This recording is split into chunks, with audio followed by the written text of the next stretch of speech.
love this update. Me too, Burnice. Me too. The special program for patch 1.2 of Zenless Zone Zero dropped the other day, and it detailed a lot of upcoming changes and additions coming to the game. So let's talk about it all.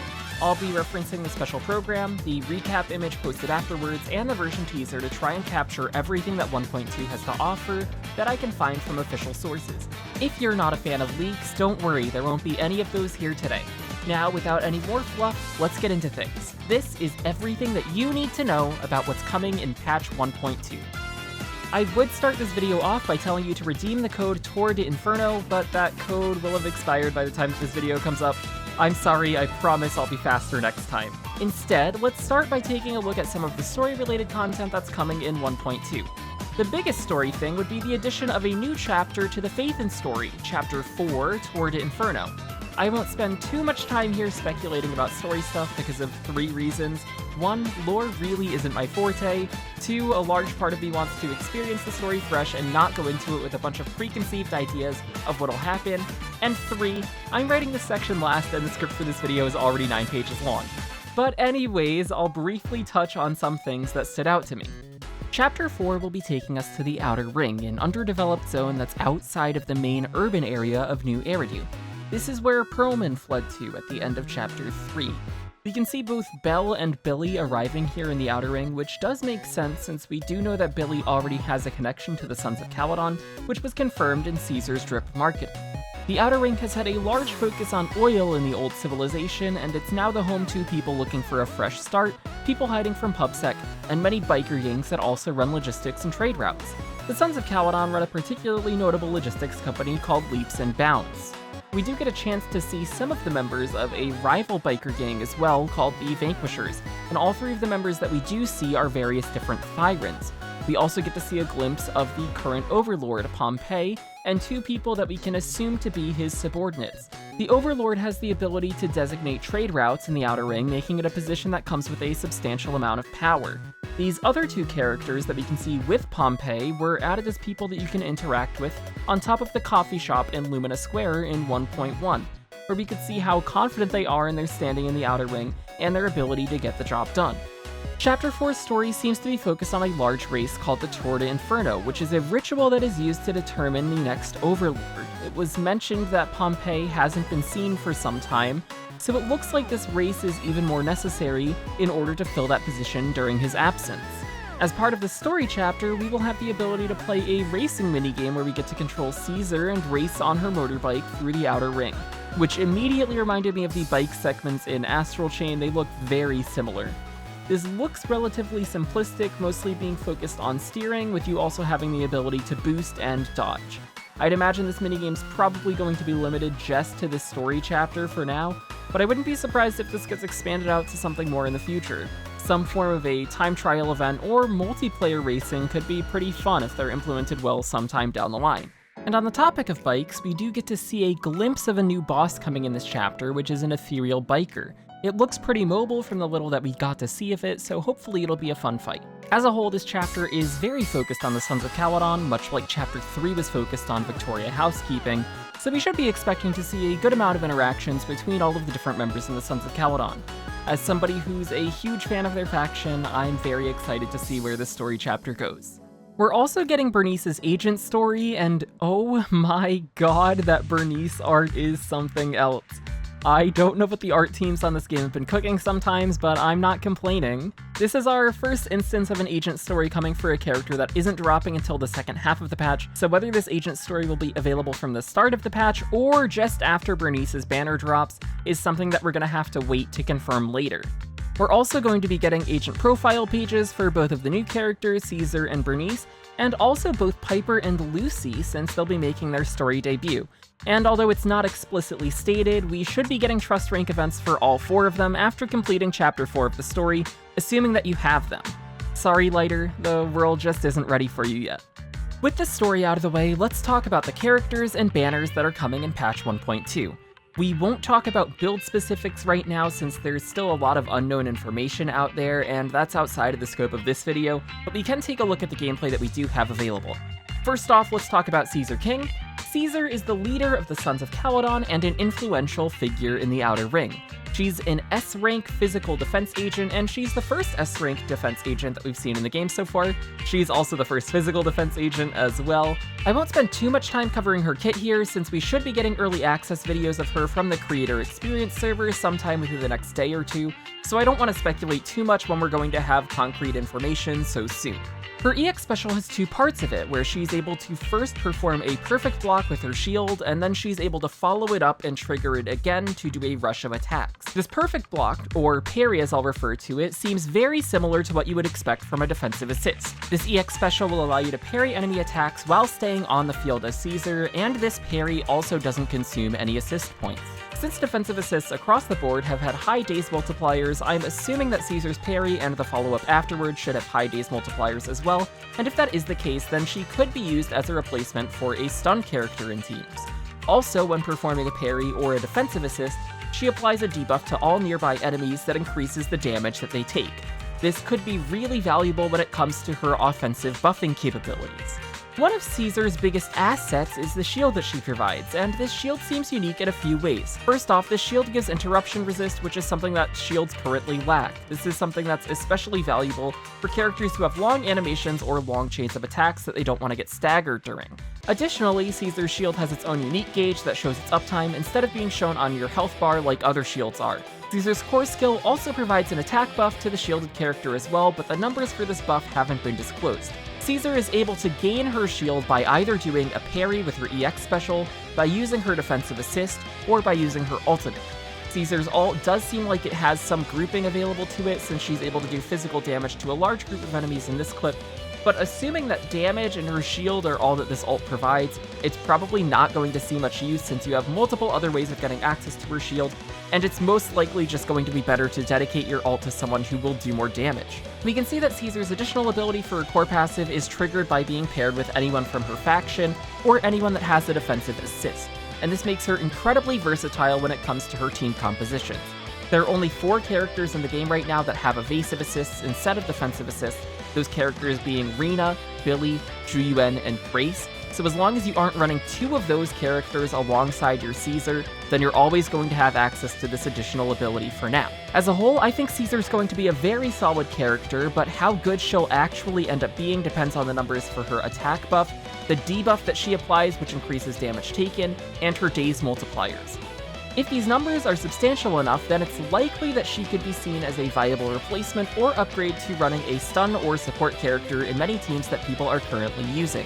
Additionally, the defensive utility from her shield could make certain teams more comfortable to play, especially if you're struggling with dodging and late game content. However, Caesar doesn't really seem to open up any new play styles or team options that substantially change how you might play the game right now, so in that aspect I could see people being not interested in her. Additionally, if the offensive buffs that she provides are balanced around the fact that she also has defensive utility from a shield, if you find yourself not seeing much benefit from the shield that she provides, you might find it better to just wait for a limited S-rank support agent who might have better offensive buffing capabilities in the future. The other new S-rank, and my favorite character in this game to this point, is Burnice White. Burnice is a mixologist and pyromaniac from the Sons of Caledon, and her bubbly personality has already fully won me over. Burnice is our first fire anomaly agent of the game, and her kit seems to be focused on being able to apply fire anomaly damage from off-field. Unlike with Caesar, I'm going to spend a good amount of time talking about her, and I'll do my best to cover the important aspects of Burnice's kit here, and we'll also spend some time speculating on some team usage for her as well. The 2 biggest things in Burnice's kit seem to be her EX special attack and her heat gauge. Burnice's EX special uses a single flamethrower to continuously spew flames at an enemy. This skill also has a second version where she uses both of her flamethrowers, probably increasing the damage and anomaly application of it at the cost of using more energy. Burnice is also able to dodge during her EX special, and then immediately continue it afterwards. And it also looks like her EX special has some good tracking on enemies as they move around too, so it should be a pretty smooth experience to use. Burnice has her own unique heat gauge, which can be seen at the top left of the screen, and this gauge will fill up when Burnice damages enemies with her EX special. Burnice can consume her heat gauge by either using the spin attack or by triggering afterburn damage, which we'll cover now. When Burnice hits an enemy with certain attacks, for example her EX special, her ult, or the spin attack, she applies the Scorched effect to them, which can be seen by this mark. If Burnice is off-field and another teammate hits a Scorched enemy, Burnice will expend some of her heat gauge to deal afterburn damage to the enemy. This allows her to provide damage and fire anomaly buildup while giving you the freedom to devote field time to someone else. As it stands now in-game, anomalies cannot be triggered by damage that's done off-field, so you will want to swap back into her in order to trigger her burns once your fire anomaly is sufficiently built up. In this case, it seems like her general playstyle is going to be focused on starting off by building heat and marking enemies using her EX special, then you can switch off-field to another character that you will run mainly on-field, either stunning or dealing damage and building anomaly, and then once her burns are closer to triggering, you would switch back into her, trigger her burn, and build up her heat again with her EX special before switching back out. The fact that it looks like she'll be able to do so much within these short windows of field time means that you're going to be able to devote a lot of field time to other characters that are more selfish with their field time. Burnice's ultimate has her spin around on the field twice before jumping into the air and continuing to launch flames down onto the enemy that's on the ground. Burnice's ultimate also allows you to quick assist to the next character in your team after she has jumped into the air, and Burnice will stay on field and continue shooting her flames down at the enemies that are on the ground. As we can see from this clip, it seems like performing a quick assist during her ult will also increase the duration that her ult continues to go on for, so it seems like this is something that you're always going to want to do whenever you use Burnice's ultimate. From the little that we've gotten to see of her here, I think Burnice is going to be an extremely valuable character that will be the core of Disorder teams, at least for the short term. Burnice is the only anomaly-focused character that is able to do a substantial amount of anomaly damage from off-field, which should make building multiple anomalies and triggering Disorder much easier to do. She synergizes exceptionally well with other anomaly characters like Jane or Piper, who want large amounts of field time to do their anomaly buildup. And although we don't have the conditions for her core skill's additional ability, we do know that Burnice would be able to trigger it by having another Sons of Caledon member in her team, just like every other character in the game. In that case, teams like either Jane or Piper, with Burnice and either Lucy or Caesar, should probably be an extremely solid comp. And if Burnice is able to get her additional ability by being paired with another anomaly character in the same way that Jane does, then this would also open up the possibility of running Seth in that team as well. In the case of Disorder teams with our other anomaly character, Grace, it seems like this playstyle would be quite a bit more quick swap focused.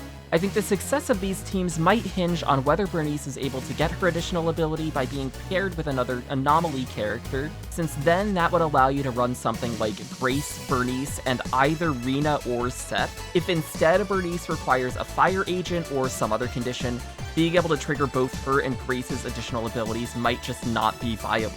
But again, since we don't have the condition for her additional ability right now, this is just speculation.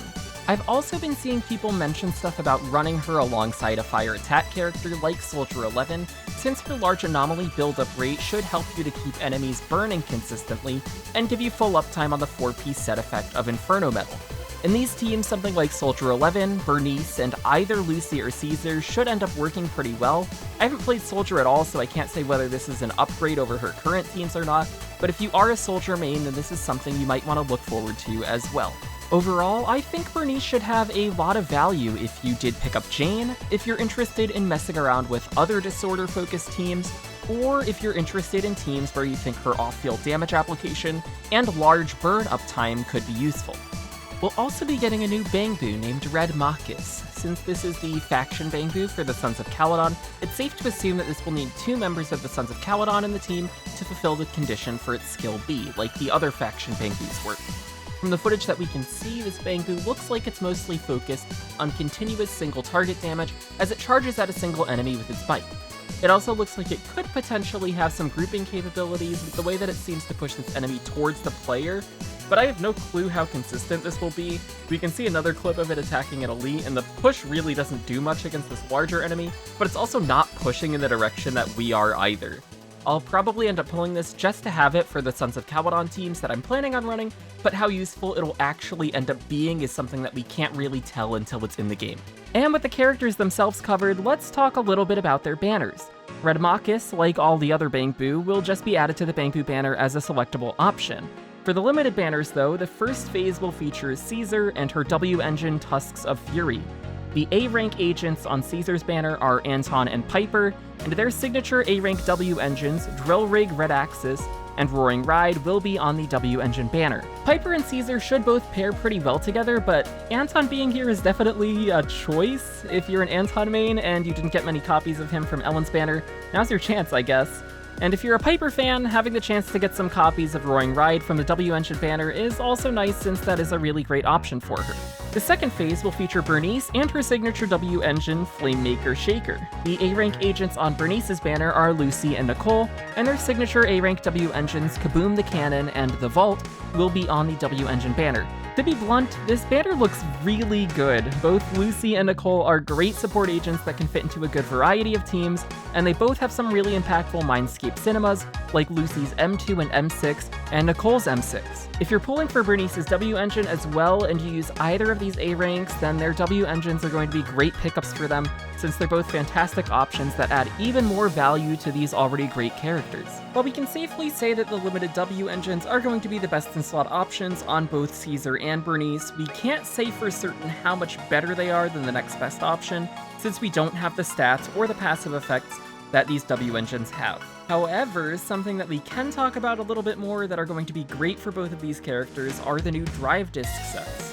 Patch 1.2 is adding a new routine cleanup, which looks like it's having a fight with a shadow version of one of the Vanquisher Thyrens, and this routine cleanup will drop the following two sets, Protopunk and Chaos Jazz. The 2-piece set effect of Protopunk will increase your shield effect by 15%. This is the amount of health that your shield has, so the more shield effect you have, the more tanky your shields are. The 4-piece set effect gives an increase of 15% damage to all squad members when any squad member triggers either a defensive assist or an evasive assist. This buff is very similar to the Swing Jazz 4-piece, which gives you 15 damage percent for 12 seconds upon launching a chain attack or an ultimate.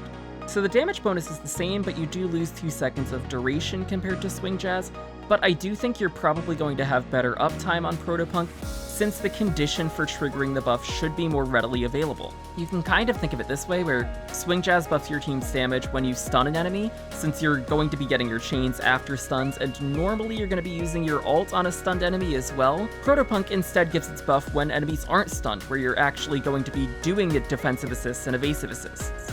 This set should be a very solid option on Caesar, who can benefit from both the 2-piece and the 4-piece set effect. I could also see the set having some use on some of the other defense characters that provide shields, and even if you aren't providing a shield, this could still be used as a general supportive set, even if you don't get anything out of the 2-piece. Whether or not it's a better option than Swing Jazz when Swing Jazz's 2-piece gives you that 20% energy regen is debatable, but I think this set is definitely worth testing out on some supportive characters when it does come out. Having another supportive set like this also now adds the potential of running 2 supportive sets on your team, since Swing Jazz can't stack with itself. So with Protopunk being in the mix, you could now run Protopunk on someone like a defender and Swing Jazz on your support. Chaos Jazz, the other drive disc set, is a set that's tailor-made for Burnice. The 2-piece set bonus is the exact same as the Freedom Blues 2-piece, which gives 30 anomaly proficiency, a stat that is extremely valuable for any anomaly character. And the 4-piece set buffs the equipper's fire and electric damage by 15%, and additionally buffs the equipper's EX special attack and assist attack damage by 20% when they're off-field. After switching the equipper onto the field, the buff for EX specials and assists will still linger for the next 5 seconds, and that lingering effect can be triggered again on a 7.5 second cooldown. We've seen from Burnice's kit that she's going to be applying a lot of fire damage from off-field, and this set effect basically confirms that her off-field damage is either going to be classified as EX special or assist damage. But aside from Burnice, there are other characters who can still make use of this set as well. The 2-piece is generally useful for anyone who wants anomaly proficiency, and can either be used as an alternative to the 2-piece Freedom Blue set, which is particularly nice if you don't have a use for Polar Metal, or it can be used as a 2-piece in addition to a character that is already running the 4-piece Freedom Blue set. The only other character that can currently make use of the 4-piece set right now would be Grace, and this set looks like it could be a good option for her in Disorder teams, where she's played in a more quick swap fashion. Any EX specials that she uses within the 5 seconds that she switches back on field would still be buffed, and the electric damage buff will have full uptime as well that applies to all of her anomaly damage. The Thunder Metal set requires the enemy to be shocked for the 4-piece to work, which is something that's harder to keep up in Disorder teams, so this set would mainly be competing against Freedom Blues. And since I don't have Grace on my account, I can't attest to how well Chaos Jazz will perform on her in comparison to Freedom Blues and Disorder team comps, but it does seem like an option that is very much worth considering. And if this set wasn't designed with the consideration of it being used on Grace and Disorder teams, it means that we're probably going to be seeing an electric character that cares about anomaly proficiency and also does damage from off-field in the near future. The primary candidates for that would either be Harumasa or Yanagi, who we've seen both are electric damage dealers from their supportive attacks that we can see them do in Hollow Zero, but we also don't even know when these characters are going to be playable, so that's not really something worth speculating too much on for now. Now let's talk about some of the other content that's being added to the game. First off, we're getting a new map, the Outer Ring, which is where Chapter 4 of the main story is going to take place. We can see from the footage that there are going to be chests open on this map, which will give some small rewards, and I would assume that we'll probably see some sort of equivalent to the Officer Mew Mew tasks, or HIA coin collection stuff that would just be given by other NPCs that would actually make sense in the Outer Ring. However, we don't get to see too much of this area, so that's purely speculation on my part. We'll also be getting a new Notorious hunt, which will have a fight against that ethereal rider that will probably be the Chapter 4 boss, and we're getting an expert challenge where we get to fight against Shadow Jane. If you haven't encountered this enemy before, you can find her in the combat commission called Opposing the Hollow 2, which was one of the new commissions that was added in 1.1. For anybody who is planning to pull either Caesar or Burnice, there's a good chance that they end up needing to use these Notorious hunt mats for their core skills. So, as a warning, make sure that you don't use your Notorious hunt weekly claims on the week that the patch drops before the patch is up. Wait until after the patch comes out so you still have those weekly reward claims available, and then you can use them on this new boss after you finish Chapter 4, which will help with getting them built a bit quicker. We're also going to be getting a new game mode called Investigator Training Course. This mode contains 40 different courses for you to clear that simulates being a Hollow Investigator. Courses are split across 4 different types, which I'll refer to as Knowledge, Tactics, Combat, and Merit.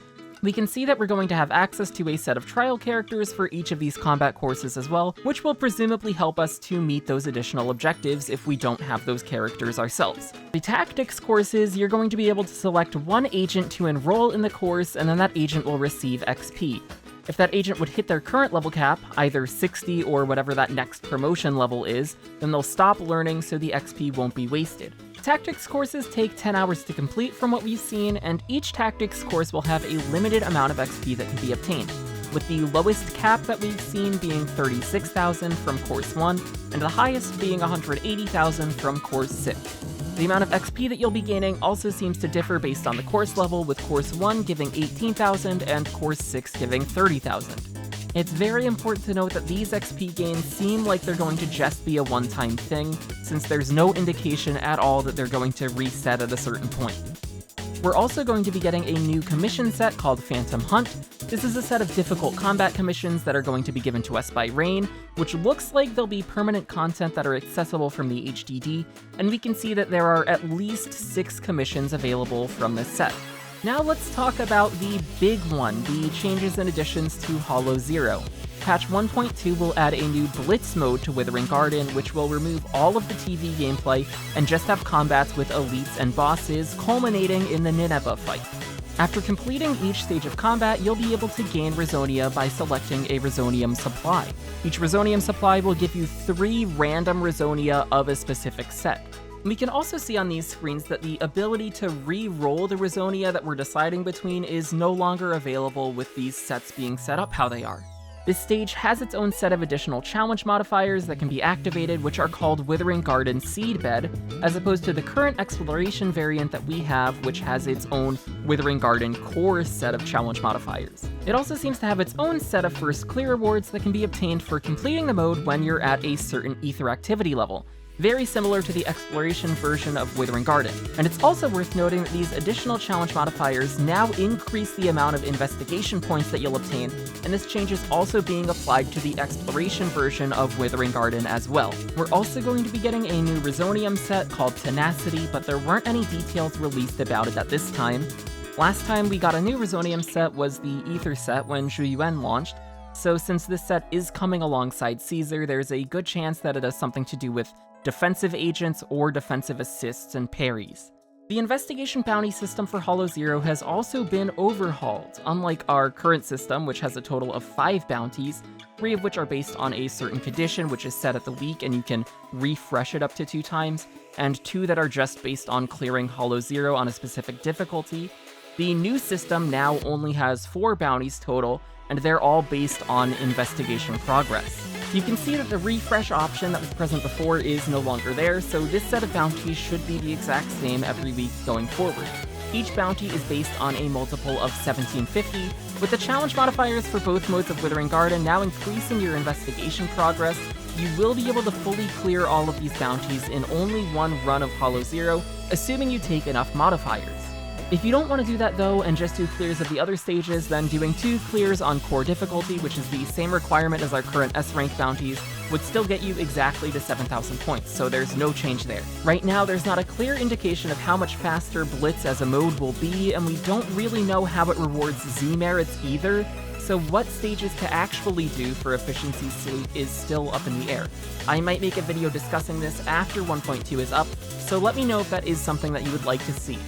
For a nice change of pace from the standard gameplay, we now have a new arcade game called Bizarre Brigade.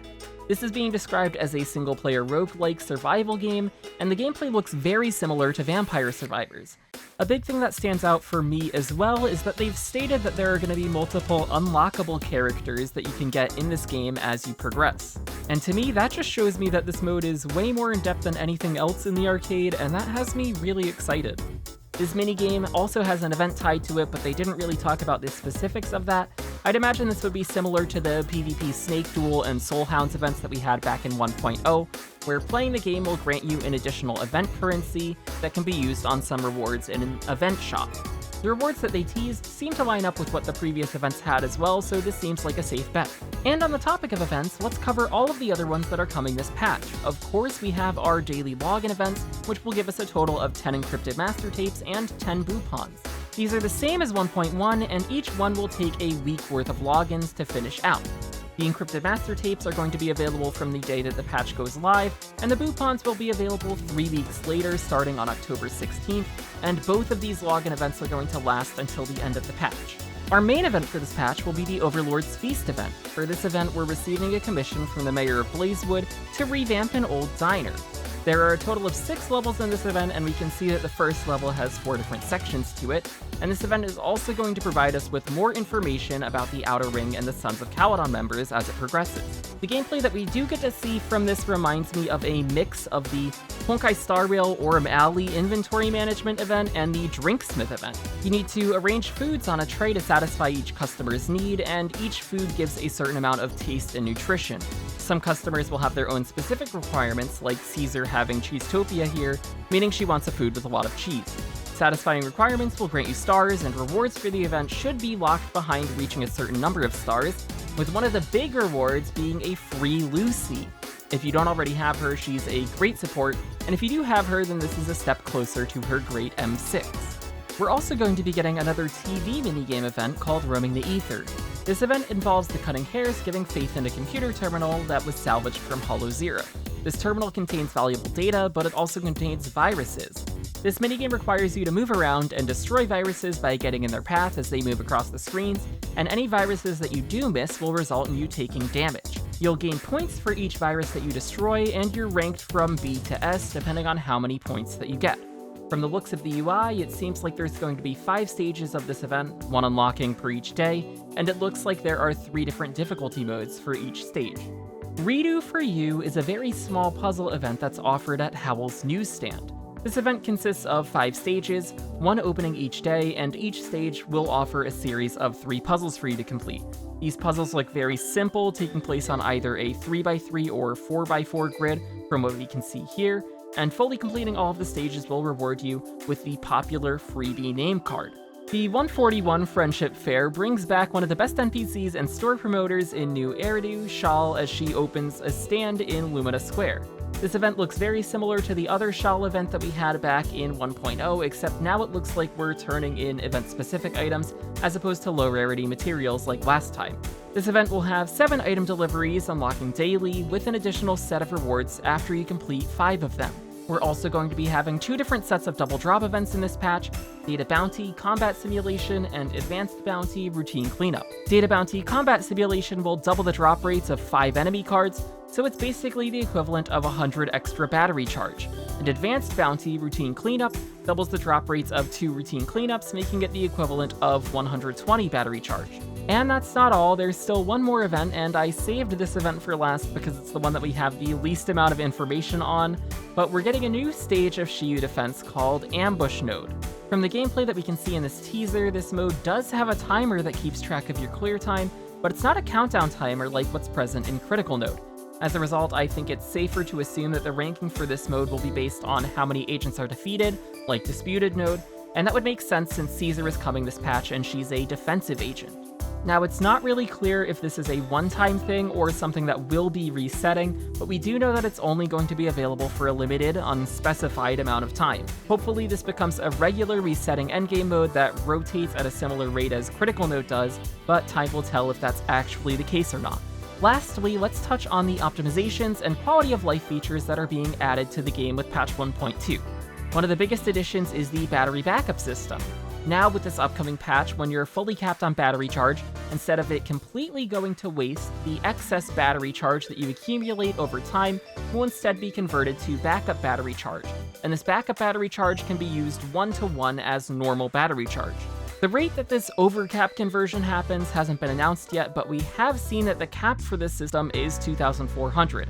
And this cap is exactly the same as the reserved Trailblaze power system that's present in Honkai Star Rail, and seeing as the battery charge and Trailblaze power systems as a whole are completely identical, I think it's a very safe assumption to think that this will be exactly the same.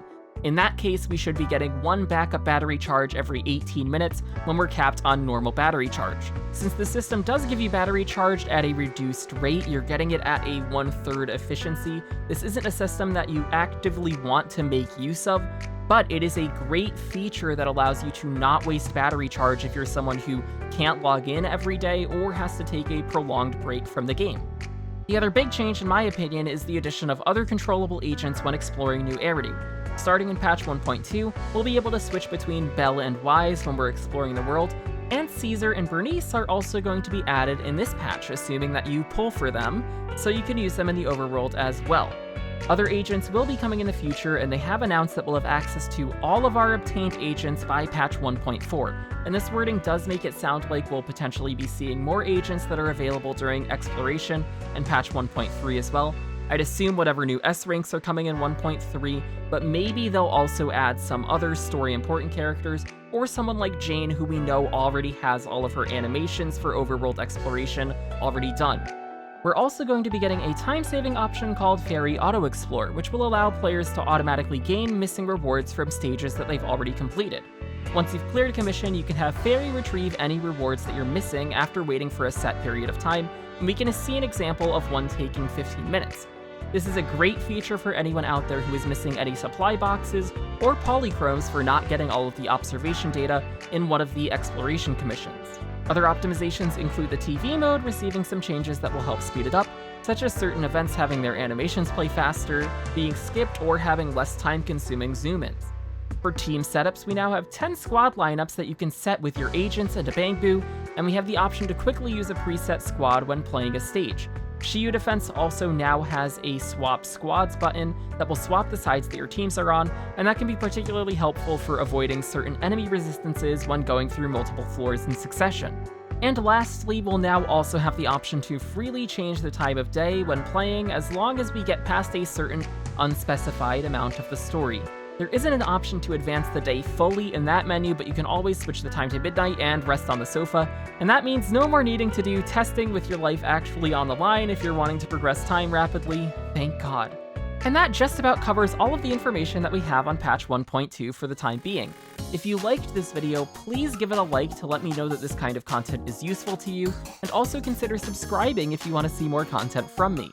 If you're excited for patch 1.2, leave a comment below and let me know what you're most looking forward to. I think it's pretty obvious what I'm most interested in.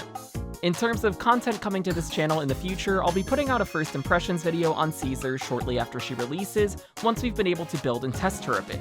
I'm also very hopeful that we'll get a trial version of Burnice at some point in the story, kind of like we had for the special episode with Jane and Seth, and if we're able to view her kit information and try her out in the game, then I'll make an early impressions video breaking down her kit more then. I'm also planning on starting to stream on this channel once 1.2 does release. I've been streaming some gacha stuff on my Twitch, but it makes sense to multi-stream that here as well, so if you do want to chat about the game at all, feel free to stop by if you see that I'm live. I'll definitely be live on the night 1.2 launches, and I'll do all of Chapter 4 of the main story, pull for Caesar, and test her out a bit. Anyways, that's enough from me for today. Thank you again for watching, and I hope you enjoy patch 1.2 when it's out.